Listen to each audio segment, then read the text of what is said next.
Welcome back to season 5 of Comic Book Nation, the only show that does it all for geek culture and the official podcast of Comicbook.com.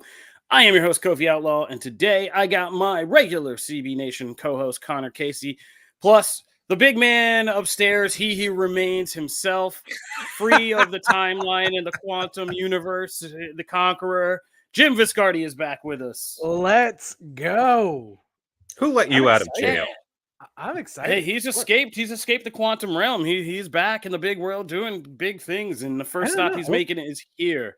I tell everyone I should be doing more of these because, all I do are bring great moments and only the best takes. So, oh boy, you are a meme. You are meme worthy. I will leave it at that. You are meme worthy. So we can leave it at that. And that can be anything. That is neither bad nor good. Of course, you are meme worthy. Like you generate a lot of meme moments. I've seen the socials. Like I've seen a lot of Jim moments just about pausing Loki finales and everything. Like, yeah, this is all recent business. But today we are here because we're doing another one of our trailer park breakdown episodes. We were kind of off the weekend, and if you've ever listened to this show for any matter of years, you know that like as soon as we do a show, a bunch of stuff happens like right after. And this year it was CCXP over in Brazil. There was their big kind of Comic-Con-esque event. And the industry wanted to let everybody know we, like Stringer Bell said, we're back up, baby. Let the, put the word out. We're back up. And yeah, after the strike, people are getting in, studios are getting in, they're promoting their wares, and we just got a parade of things. This almost felt like a Comic-Con weekend, right? Like, I mean, the craziest thing about this is CCXP is a show that's been around for a couple of years now, but I would put it almost on par size-wise with San Diego Comic-Con. I don't think people realize that. That's right. Yeah, people don't understand what the South American fan base is like, and what those. I mean, we do because we study this, but they're not playing around. Brazil, South America, In the past, Marvel Studios has gone to. They didn't go to this year, but this is a show that breaks big announcements. And I know we have the strike happening during Comic-Con this year, so you have to imagine every studio was chomping at the bit to just get something out for the show. And boy, did they. Oh, yeah. So we got a lot to talk about. Let's get right into it. So the trailers we are going to go through today in order are House of the Dragon, The Boys Season 4, the Amazon Prime adaptation of Fallout, Godzilla, X Kong, The New Empire, Halo Season 2, and some more stuff if we have some time permitting, because we're just keeping this show tight. Because we just wanted to give you guys our immediate reacts, a few program notes. Number one, I'm having a whole kitchen installed right now, so I might have to drop out. And in case that happens, Jim takes control of the timeline. So that should be an exciting little thing for people to see what happens with that. Yeah, hopefully everything goes smooth and I'm just sitting here, but I might have to jump out and Jim is going to take over. Will I ever be back? We'll see. But also, if you are just getting into Comic Book Nation, be sure to subscribe on the Comic Book YouTube page, our Comic Book Nation YouTube page, and all podcast platforms, because we have content coming out left, right, and center. And this week alone, we have so much to do. We are going to be doing this trailer breakdown. We have our regular show, The Pull List, on New Comic Day every Wednesday, where we break down the comics of the week. GTA 6 may be dropping a trailer soon, so we may be talking about that. Plus, we have our regular live show every Friday, our main show. Don't miss any of that. There we go. So I've promoted everything comic book. Let's get into these trailers, starting with House of the Dragon Season 2. So HBO's House of the Dragon, big phenomenon in Season 1. It proved this Game of Thrones universe has legs. We got this prequel, and I think it's kind of a testament to the showmakers that, the prequel, that first season was good because it was just all political intrigue and backstabbing for the most part. It was all moving the chessboard around. This trailer makes it very clear, this is going to be the thing that we heard about and are now going to see, which is the Dance of Dragons, Civil War. And they're letting us know, don't ask us questions about dragons. We got dragons for you. So we're going to have a lot of dragon on dragon warfare. And I thought this was a pretty good teaser. I like the voiceover. I forget the aunt's name, but the queen who never was, or what her name was. But yeah, her whole voiceover about, there's no war more offensive to God than a war between kin and none as bloody as one with dragons. That's that stuff that gives you those Game of Thrones chills and oh boy. And it's just here we go. So for me, this was a good reminder that HBO's got one in the barrel, and let's go and let's get to it. I'm psyched for this second season of House of the Dragon. Connor Casey, I know you're also a big Game of Thrones fan when it's good, but how are you feeling about this one? Oh, I'm hyped for this one. It lives up to the name of being a teaser because funny thing about this show is that it's not that hard to look up what all goes down. You pretty much can watch a 15-minute YouTube video and know everything that's going to happen over the next 2 seasons. This doesn't really indicate as to what all is going to happen this season. I don't see any Blood or Cheese, who are pretty big role players, especially early. And I'm guessing in the first couple episodes, they're going to pop up and do kind of the unredeemable thing that they're known for. This is just pretty much telling you, hey, you're going to get a lot of battles, a lot of dragons, and that's what everybody signed up for. So I'm all for that. Jim, I know you're in. I always forget my greatest sin here at Comic Book is never getting into Game of Thrones. I've never gotten into it. I have zero interest in this franchise, all of it. Like every time I try, I just go, nope, not for me. But the dragons look cool, so that is amazing. That is amazing.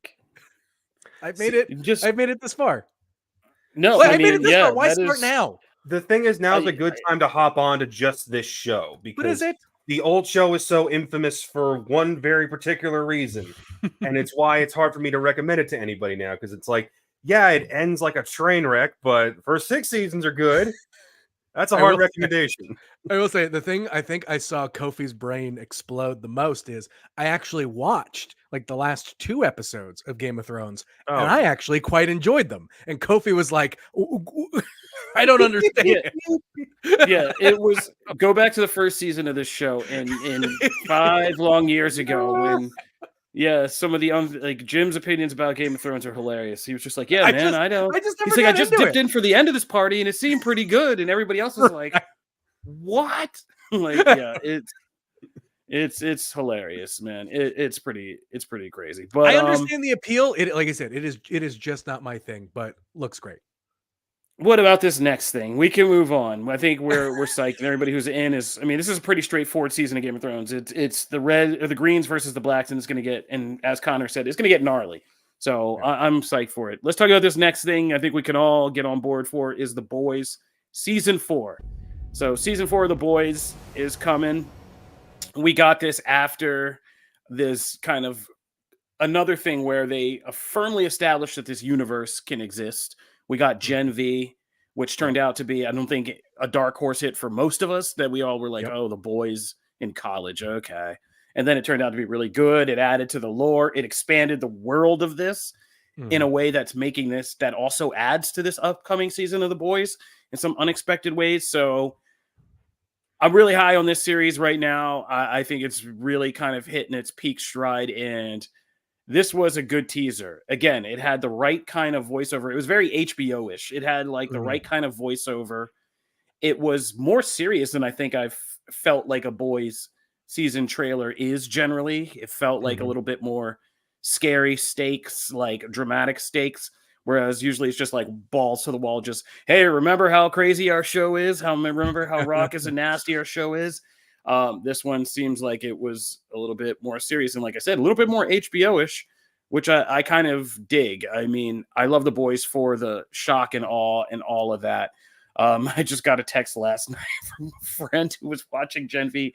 He was like, what is it about this universe and making people's private parts explode in my face? Like, what is going on? And I was just like, welcome to The Boys universe. Like, so I still love all that stuff, but I do like the more kind of, I do like that we're growing up a little bit and getting like more serious, dramatic stuff, universe arcing stuff. And in some ways, better franchise connections that I'm seeing in some of these other ones that are supposed to be masterful at it. So I'm digging this, and I dug this as a teaser because, I mean, it did what we needed it to do, right? It put Anthony Starr's Homelander front and center and reminded us that we're cooking in this next chapter. Yeah. This is one of those things where, and like, we'll talk about it because there's another Amazon show trailer coming up. We'll talk about it with Fallout. Amazon is really like stepped up and taken the franchise bull kind of by the horns and is really starting to put together some stuff that looks really good. I mean, you've got this. Say what you will about Rings of Power. I mean, I personally enjoyed it and I thought it looked great. You've got Fallout coming up, Invincible, right? Like in a world where it feels like, there wasn't maybe going to be an alternative for like Marvel and DC stuff, Amazon is like, nope, we can do it. And this whole, and like The Boys has gone far beyond the little engine that could, and it is like firmly has established itself as like a contender for the big boys, right? And like I said, like I love the darker elements of this trailer. Homelander, I think, is going to go down as one of the like biggest villains in like movie or TV history or whatever. And the little bits, like the menacing bit you get in this trailer of him just like, standing with that smile in coming up, where he Starlight, and then like him freaking out, flying up into the sky. Like, it's wild that like, Homelander is a truly deplorable person, but it is just become a gripping character to watch. Yeah, it's another at the end. It's great. It's another solid trailer. The big intrigue I had was when Gen V was coming out. The creators of The Boys came out and were like, "Hey, something's going to happen in Gen V that directly plays into season 4." I think the little thing where they're holding up the glass jar might be that big indication, because if you watch Gen V, you know what they were working on. My big question was, I wanted to see those characters hop up in the main show, especially with the way that season ends, and there's no sign of them in this trailer. That's the one thing I'm down about. The other thing is that, and Cole, if you remember, I said this back when season 3 dropped. At some point, we got to start talking about an end game here, because I, as much as I love Anthony Starr, I love Homelander, I love this cast. At some point, you got to tell me how this is all ending. And it can't just be years upon years upon years of Homelander looking deranged, saying something crazy, and private parts exploding in a way I didn't think was possible. Nah, see, I got to disagree with you there, because that's the beauty of television, right? Like that's to me, right? Like we're not getting 20 episode seasons of stuff anymore, right? That's true. I just don't want this show to go the way of something like Supernatural, where we're 13 seasons in and everyone's lost interest. That's fair. Wow. Okay. I kind of agree with both of you. I do think there needs to be an end game, but I think what they've done is prove The Boys is a whole universe. And so I think you have to end game this part of it and kind of end game just this chapter of it. But I mean, Vought is a thing that would go on. It doesn't just end like. But I think that's what the election of it all is going to be, right? Because everything has kind of been leading up to that. Like even from the very beginning of season 1, like I think we're kind of leading up to what is this election going to be for the world of The Boys. And I think we're going to get that, and then the fallout, and hopefully is inevitably the next season. Yeah, and so I think we all have to be prepared for this to eventually go beyond Carl Urban and Anthony Starr, right? Yes. Like in that show, and we all got to be ready for that to happen at some point. And I think like with Gen V and stuff, you're proving that you can do that. Like there is new talent you can stack in here. So they have to at least move past that. And you can make it comic booky. They get at least make you think they're gone, or both of them, or one or both of them are gone. And I mean, look, Black Noir is in the trailer, and that guy's supposed to be dead. Yeah. So you could bring him back, but I'm saying like in a comic book way, like you can bring him back 4 seasons later for some special appearance. If whatchamacallit, if Billions can do it, like with the guy who the show was about, like, yeah, at this point we can bring him back later. So, I mean, I'm just kind of interested to see, and I think The Boys is, like I said, is peaking out here. So, I mean, I'm in. Yeah, this was a great sneak peek. Gives you a quick little update with everyone, basically. That scene where that body just goes like fly splat against the wall gives you the Boys stuff you love. Mm-hmm. I also want to agree with it's Richard. It's Richard in the comments saying like, yeah, I think it is a teaser. So I do just want to. I would understand them kind of saving the Gen V connections and all that for a little bit later. And sure, there's going to be a push to make people watch Gen V and kind of subtly hint like, you guys should really watch this before this season and stuff like that. So I would expect they'll show up like fully. All right, we'll move on. So speaking of what else Prime has got going on, so the next thing that Prime is cooking, as Jim alluded to, is they are quietly scooping up and building their own franchise universes. And the next one is going to be the Fallout game series. And this has been interesting because, in full disclosure, this was probably one of my favorite trailers of this whole shebang bang, because I feel like it captured a lot of Fallout while kind of establishing it as a TV world. You had what you call it? I always want to call him Ben Linus. I can't believe I'm blanking. Michael Emerson.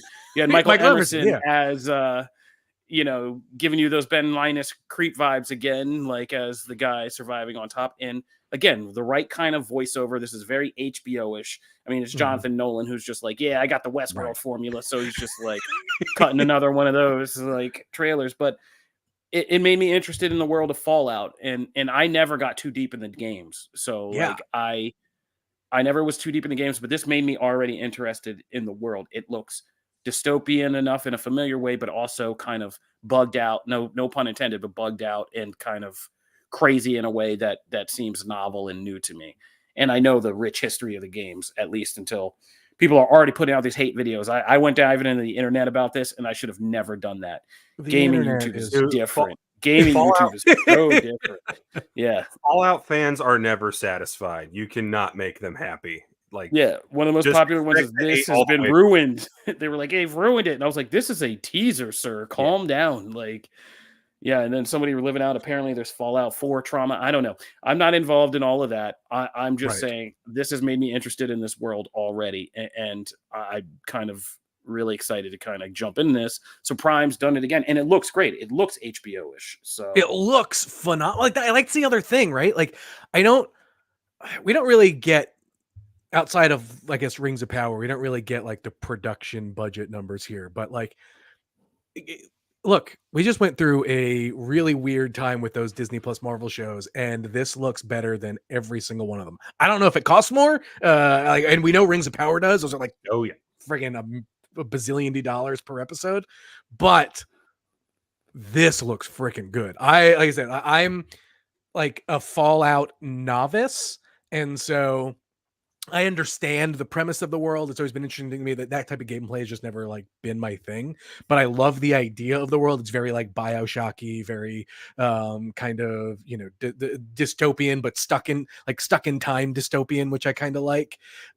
You can't go like, as soon when I forgot Michael Emerson was in this show, and he's a must watch actor for me. And so as soon as he popped up, I was like, yep, I'm in. And like, that was like, after I saw, like, you watch the trailer, and it just looks great. Like, this teaser does so much world building that like it feels like a thing that a lot of other premiering shows kind of like tend to forget. And I thought this one knocked it out of the park. Yeah, the thing about Fallout is that, Jim, like you said, it is dystopian, it is desolate, but in that kind of, post-apocalyptic realm, everyone just kind of went nuts. So the moment you talk to any character, you go, oh, everyone's insane, and we're going to have fun with that. So like Chris Parnell having one eye, drinking coffee, going, oh, that one has mold in it. I'm like, nope, you nailed it. That's exactly what they're going for. I love it. Oh, that was Cyril Figgis? That was Chris Parnell? Yeah. That was Chris Parnell. Oh, man, that's wild. Okay, that's pretty good. I'm learning something.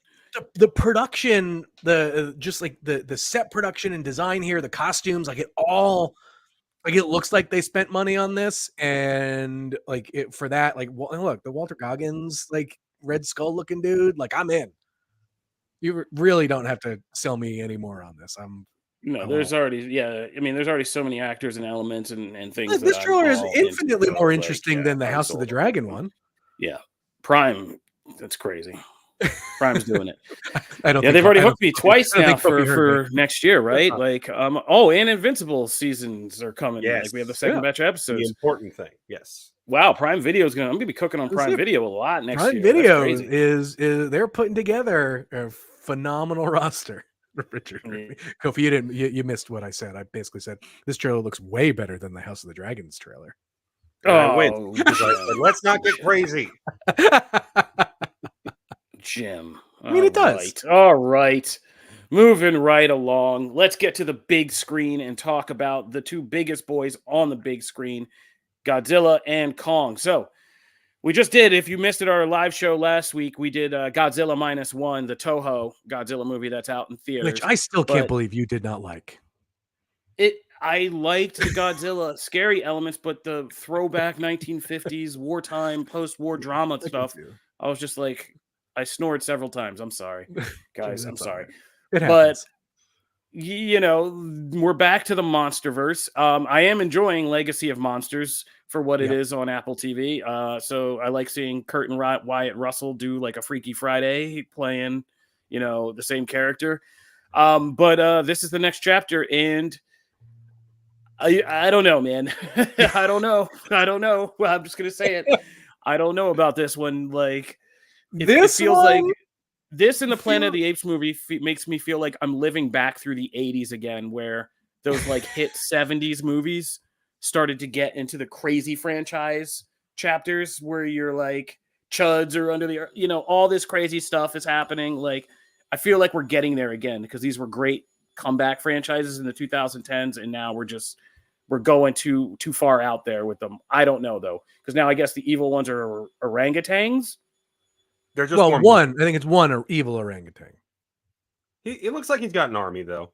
Yeah, I mean he's got an army, but there's like a bunch of like Kongs. It looks like so there's a Kong Thanos basically like now, and there's even a glove, and I don't know. Well, I don't know. Here, I have a theory on the glove. My theory on the glove is that Kong must I think his hand gets injured, and so he builds a prosthetic to kind of help him not be injured. I guess that's my theory, but also okay. I unabashedly love these movies. Even Kong Skull Island, right? I love Skull Island. Still one of the best. Yeah, that one on my rankings sits a little lower. But okay, all right. I think the reason I love these movies so much is they are one of the big reasons I love -1. These are movies made for theaters, right? Like if you're watching a movie like this at home on television, you are missing the point. This is a kind of movie you need to see on the biggest screen possible and just enjoy it. I want to know why Godzilla has new pink powers. I want to know what's going on with the crazy, army that's being built. I want to know more about Hollow Earth, right? Like, there are big, diehard Godzilla, like the Monsterverse fans who know way more about this stuff than I do, right? Shout out Megan Peters, shout out Spencer Perry. But like the limited amount that I do know about this world, like sucks me in every single time. And this trailer, no different. I want to, and like now we got them teaming up. Yeah. Come on. What more could you ask for? So I don't know if it was just the haze of it being the pandemic, but for the life of me, I could not remember anything that happened in Godzilla Kong except the fights. I remember Mecha Godzilla. That's the only part that matters. That's the only thing to talk about. So what I kind of appreciate about these movies is that it's the counterbalance to what Godzilla -1, and if you want to go back, Shin Godzilla we're doing, which is we're going to be trying to be about something. This is nope, car crash. Who wants to see these things fight? Right. So the trailer was really just let's get people asking a bunch of questions. What's with Kong's gauntlet thing? Who are these evil monkeys? Why is Godzilla pink? Yeah. Who's this evil? Who's the baby? Who if that's baby Kong? Who's the mama? Everybody's got questions, and I'm okay with that. I know this thing's going to deliver on fights, and that's what you go to these things for. So I'm all for it.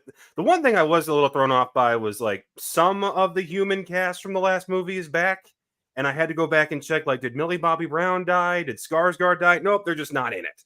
I was like, well, shoot. That doesn't matter. You don't need to worry about this. The red ape. So they're Megan Peters did a whole kind of thing about that. And I kind of want to make sure that the folks understand. So, like, the red ape king of the Titanus Kong species is known as Scar King, and so yeah, right. Like, I like give me more of the mythology of all of this stuff that I can just get in and be more about. I think now that we have the Monarch show, and that's a much more human focused show. I mean, there's plenty of monsters in that show, but it definitely focuses more on the human aspect of this. Like, I love that being kind of the counterbalance to these giant monster spectacles that it seems like these movies just kind of keep leaning themselves towards.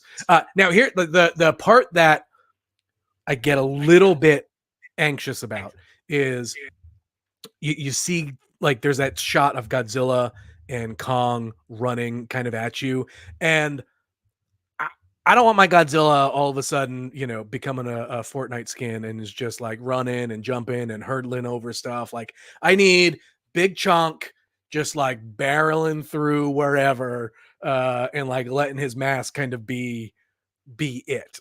Kong, he should be able to jump around and stuff. I don't need the two of them doing the same stuff at all. Hope maybe maybe it's just a scene and we're getting too far into it, but I don't want to see Godzilla just like mountain stuff. But you're right. Watching Godzilla run is a weird visual. So I was kind of thrown off by that. I'm like, what is he chasing him? Are they running together? I'm confused. I think it looks. I mean, they're definitely running together, but he's running a little too fast for my takes. It's funny when you look back at once you get past the original Godzilla movie, and then you look at what Toho did, especially in the 70s and 80s. There are so many crazy directions they can take this thing. We got a Mecha Kong at one point. We got a Mecha King Ghidorah. And I'm like, just go nuts. I'm just I was handling... Oh, sorry. I was handling sending the workmen off, but I heard you guys. I was cracking up because I had my headphones still on, and I heard you guys address the running Godzilla. That is the big takeaway from this, right? Oh, that guy running Godzilla, you got to work on those core compound movements, bro. You got to get that IT band in. As somebody who's aging, you got to get your IT band up, or else you're going to be those hips. It look like you're hurting out there. Yeah, it looked like a rush at like a Costco buffet or something like that. He was just like, yeah. But I mean, we're having a weird week for Godzilla movement arguments between this and -1, and but I mean, the color scheme looks pretty in violet. That's good. I'm just glad that this version of the MonsterVerse has stuck, right? Because, like I said, this Godzilla design is probably my favorite. Like, I know they've changed it kind of over the years with each movie, whatever. But like, this design of Godzilla is, in my opinion, almost perfect. The Kong design is great. Like, everything about this world, I really, really like. And so we've spent a lot of time on this trailer, but probably one of my favorites of the weekend. I mean, it's stupid fun. Like, they've grown on me. Even the dumber ones, like, King of Monsters and all that stuff, it's still just dumb fun to watch. And it's fun to have the MonsterVerse here and just look at all the things. Even if you don't like this franchise, look what it's done for bringing 100%. Back this entire thing, from the animated animes we got on Netflix to Toho making these things. So, I'm not going to hate this on is, it. For all intents and purposes, like a dead franchise until it has really like a dead franchise stateside before it really kind of came back. Yep. But let's move on to a trailer that was also there, guys. Halo Season 2 is coming. We're Team Paramount, and this is, a Paramount Plus original. And we were actually on the show. We were, I think, some of the more forgiving people about Halo Season 1. We covered it episode to episode. We kept up with it. And we were there when the budget ran out after that midpoint episode with that awesome battle. And, we saw the production. It wasn't a secret. The actors, other people involved with the show said it was a hard production for Season 1. It was kind of hard to coalesce like what the show is and get that focus, but we were told to strap in for Season 2. So, I mean, in terms of footage, right? So they've got a new showrunner. They did a lot more on location filming, and so it's got a lot working for it, and I think you see it here in the trailer. Yeah, Go that's what I ahead. was about to say. When you look at the footage, you can tell already like this looks like a different version of Halo, right? Like we're seeing something that just visually feels and looks different than what we got in season 1 in a good way. So and they even do the Batman sequence with the With the with flashing gunfire to see the fight. I yeah, love it. I That's my forget that guy's name favorite. from Halo 2, the Revenant or whatever his name is, the Arbiter. Reclaimer or whatever. The Arbiter. Arbiter. That's right. Yep. Yeah. So yeah, you see that, and so there's some exciting stuff in here, and those battle sequences in the fog and the Batman sequence that I'm joking about, they look good. So I'm kind of interested. I hope we just get clearer lore, because for me, even in the games, the biggest drawback to Halo was trying to figure out. I was never so deep in it that like the lore, I was reading the novels and stuff. It never gripped me that way, and so I hope this show and this season actually achieves that. Yeah. No, for sure. Like I said, there's the shot of Master Chief picking up the energy sword, and you're like, yes. But I don't know. There's something about this. I am a day one Halo person, right? Like I just my whole gaming identity is Xbox because of Halo, right? And so I I liked the first season. I know it wasn't everyone's kind of cup of tea. Don't get me wrong, I had my issues with it. It definitely gets a little weird and goes off into the deep end. But I think one of the things that everyone can kind of agree on from that first season that were great were like almost every single action scene. And so if we can just get more of those in this season, and dive a little bit more into the otherworldness of this franchise, then I think we're in for some fun. But my only real kind of criticism of this trailer is it's very dark. Like it's lit dark, not like thematically dark. It's just dark. So I don't know what that's Is about. that the new 2024 slang? It's lit dark, it's like no, I'm just kidding. Yeah, no, I mean, I agree with you there. Like, the lighting is definitely they definitely count on you to have those 4K TVs, right? Like, you're not playing around. But yeah, I'm interested to see if they turn this around in season 2. I really am, and I'm kind of rooting for it because there was a lot I liked in season 1. Yeah. So kind of rooting for that. Just to Pablo, get out of here, Pablo Schreiber is a great Master Chief. Like I love him as Master Chief, and so I wanted. That was like my biggest fumble the bag about season 1. I was like, how did you make this guy angry? He's like so good at acting. Like he looks just massive. He looks like if you're gonna put somebody under the hood, like if you can put Pedro Pascal and make him like a helmeted crazy icon, like this guy for sure. So I hope they let him shine and really do his thing, because I mean he just is a star kind of waiting to happen. And yeah. And for my wife's sake, more Master Chief butt. Just for my wife's sake. Hey man, for the ladies, I'm not arguing. They deserve for all this stuff they got to sit through. They deserve something too, for absolute sure. If they're not down with the halo of it all, they deserve some butt.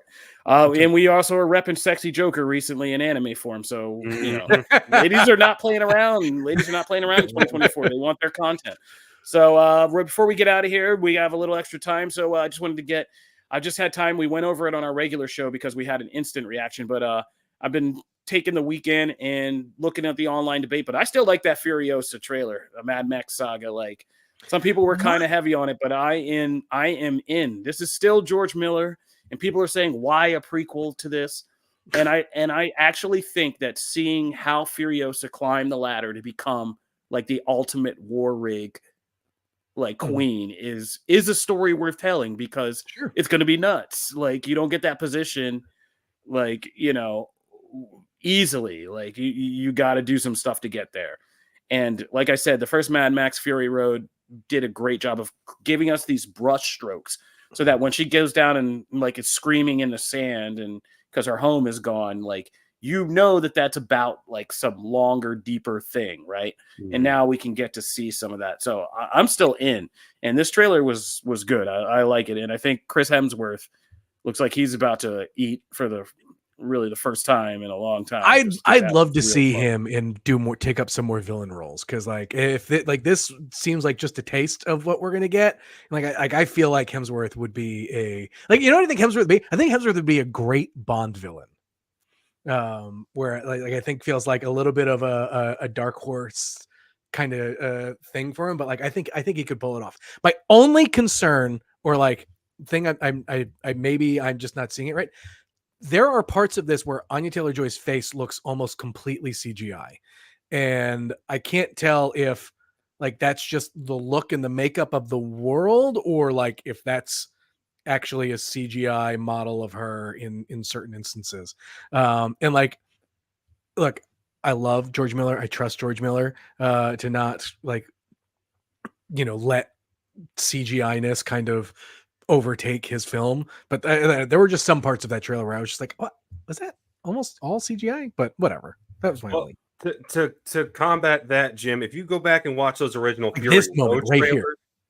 yeah, when you go back and watch those original Fury Road trailers, you go, this is weird looking. Is this all drawn or is anybody real on screen? Then you watch the movie and you go, oh, that's why it looks this weird. That's so that's fair. and this shot too. I'm just like, yeah, this looks like a shot from like a video game cutscene. Yeah, I'm more like, you know what, this is probably gonna look a lot better on on 70-inch than on our little Mac computer screen. That's just me. No, I still think this looks great. I've seen the criticism that it really could have just been a sequel, and we have Charlize dealing with the fallout of, hey, you killed Immortan Joe. There's probably other crazy people out there, but you got Anya Taylor-Joy getting a chance to cook, and that's what we're all signed up for. So I'm good. Yeah, no, I think people underestimate, like, when Mad Max Fury Road happens, like, everything's destroyed. This is like the last. That's why the water is so important. I want to see something earlier when there was still stuff around and the civilization was still more intricate and active. I think seeing the crazy battle for supremacy in that is actually going to be, and how Immortan Joe ends up on top and how much Furiosa has to do with that, like, I think is going to be really one thing interesting. I haven't seen anybody bring up, but if we are going backwards in time, are we going to start hitting like Road Warrior and Thunderdome era? Like, is that possible, or is this? Do we not see any sign or sound of Max anywhere in this story? I hope not. I hope it's just elsewhere in the world. If there is one thing they better not do is start making me have to do Mad Max timelines and like Mad Max universe charts. Like, I am not trying to Hickman the Mad Max universe. Like, I just want to go in and see vehicular mayhem and not think about it too much. Like, yeah, I don't know. Maybe there will be a mention. Maybe they're competing to see who goes to the Thunder series. Yeah, I bet you they'll be like, this is all a competition to see who they send to the Thunderdome or something like that from Immortan Joe's side. Like, there you go. There's a tie-in. I can do it. All right. So, Jim, you said your thing, and okay, everybody said our thing. I think we did it then. I think we've done it. We've gone through all the trailers, even our bonus one. This has been Comic Book Nation. Thank you guys for jumping in with us today to do our trailer park breakdown. The content is coming. Clearly, we are going to be eating in 2024, despite the strikes. It looks like we have some big, fun things coming our way on both the big and small screens. I can't wait. Let us know which one of these trailers was your favorite. Hit us up at the Comic Book Nation Twitter page or leave a comment on this YouTube video. If you want to talk to us individually, you can find me at Kofi Outlaw. You can find me at Connor Casey CBS. And I am at Jim Viscardi. Nice and easy for you. All right, boys. Thank you for jumping on today and helping me while I hopefully have what I'm about to walk out to be a nice installed fresh kitchen. Will that happen? Find out this week, because we will be back again. We will be back this week with GTA 6 trailer reactions, the pull list on Wednesday, our regular show on Friday. So we got a stacked week ahead of us. This is Comic Book Nation. Maybe something comes up when we show up on Thursday. Yeah, I mean, it's getting quickly that way. We'll see you, Comic Book Nation. Peace. Later.